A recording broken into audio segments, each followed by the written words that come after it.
નમસ્કાર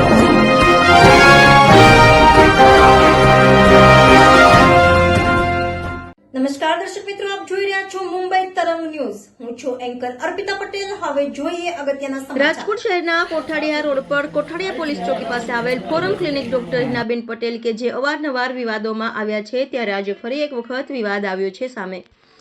ત્યારે 1 વર્ષીય પાયલબેન જીતુભાઈ સોલંકી તેઓ જ્યારે 7 મહિનાનું ગર્ભ હતું અને ડોક્ટરે તાત્કાલિક સિઝેરિયન કરવાનું કહેતા સિઝેરિયન માટે લઈ જવામાં આવ્યા. ત્યારબાદ દુકાને ઘણા લાંબા સમય બાદ પરિવારજનોને જાણ કરવામાં આવી કે અમે ઘણી મહેનત કરી પણ બચાવી ન શક્યા.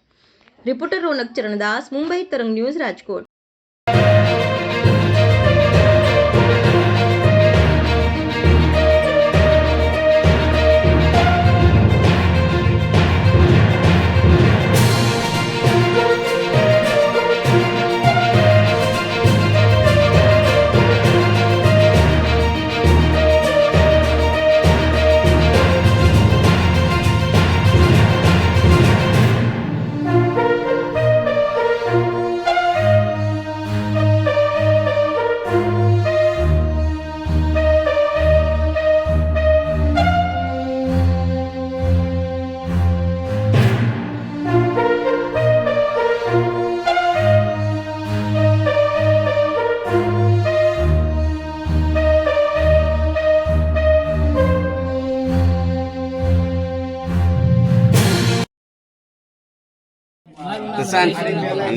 શું બનાવ બન્યો હતો? કેટલા વાગે બન્યો હતો?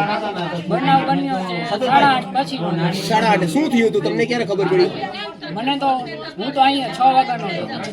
બે મારી બેન ને 2 વાગ્યાના લાવ્યા છે, પણ હું આવ્યો 6 વાગે. હા, એટલે મને આવ્યા ને તો એમ કીધું કે સિઝરિંગ માં લઈ જવા છે. ઓકે. તો હા પાડી. હા. અને અમારે બેન ના હજી મહિના પૂરા હતા નહીં. હા. 7મો પૂરો હતો ને 8મો દી ચાલુ હતો. હા. પછી ત્યારબાદ શું થયું? સિઝરિયન માં લઈ ગયા બાદ? સિઝરિંગ માં લઈ ગયા ત્યારે કોઈ વધારે કોઈ ડોક્ટર નતું. બે થી 3 જ ડોક્ટર હતા. કોણ કોણ હતા ડોક્ટર માં? ડોક્ટર માં એક હિનાબેન પટેલ હતા, બીજા કોઈને હું અહીંયા ઓળખતો નથી. ઓકે. ત્યારબાદ લઈ ગયા પછી તમને ક્યારે ખબર પડી કે આવો બનાવ બન્યો છે? આવા લઈ ગયા પછી ભાણીને સીધા આવી કે છોકરી આવી છે, તમે કઈ ઉપાધિ ન કરો, છોકરીને કઈ થયું નથી. અને એને સીધા એમ્બ્યુલન્સમાં બેહાડીને લઈ ગયા જીજુવારે. ઓકે. પછીથી બધા ચાલુ થઈ ગયા, 8-9 ડોક્ટર આવી ગયા. પછી તે ઓક્સિજનના બાટલાય નતા, ત્યારે શું કીધું કે બેનને આંચકી આવી.